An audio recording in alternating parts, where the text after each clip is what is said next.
భారతీయ శాస్త్రీయ సంగీతం కేవలం వినోదం మాత్రమే కాదు, అది ఒక ఔషధం.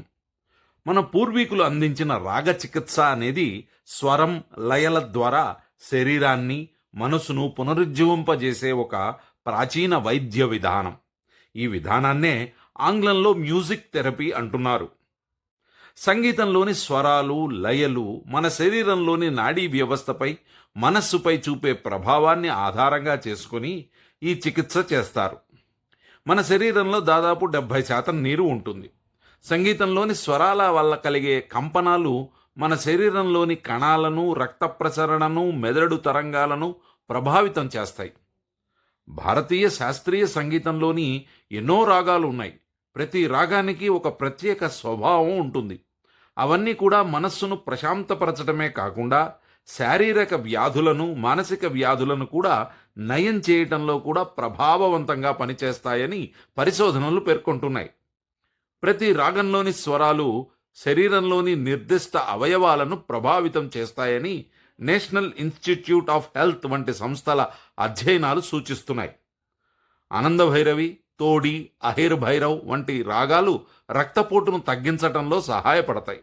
ఇక శంకరాభరణం, కళ్యాణి, హంసధ్వని రాగాలు గుండె పనితీరును మెరుగుపరుస్తాయి. అదేవిధంగా రాగభాగేశ్వరి, రాగతోడి రక్తంలోని చక్కెర స్థాయిలను నియంత్రించడంలో సహాయపడతాయని చెప్పబడింది. మల్హర్ రాగం ఆస్తమాకు, రాగభైరవి సైనసైటిస్కు, జలుబుకు, ఊపిరితిత్తుల సమస్యలకు ఉపశమనాన్నిస్తాయి.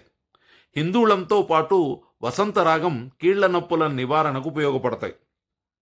ఇక మనలో చాలామంది నిద్రలేమితో బాధపడుతుంటారు కదా, అలాంటి వారు బెహగ్, భాగేశ్వరి, దర్బారీ రాగాలు వింటే ఇక నిద్రలేమి సమస్యను తొలగించి గాఢ నిద్రను కలిగిస్తాయి.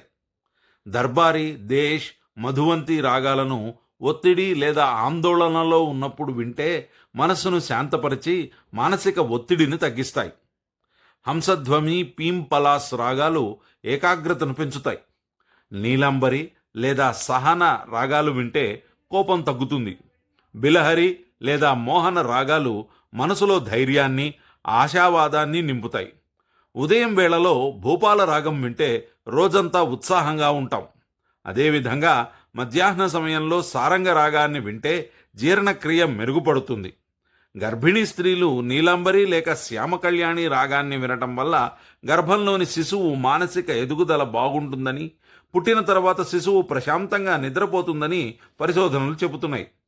భారతీయ శాస్త్రీయ సంగీతం ఒక పెన్నిది. దీనిని నేర్చుకోవటమే కాదు, నిత్యం వినడం ద్వారా కూడా మనం శారీరక ఆరోగ్యాన్ని, మానసిక ఆనందాన్ని పొందవచ్చు.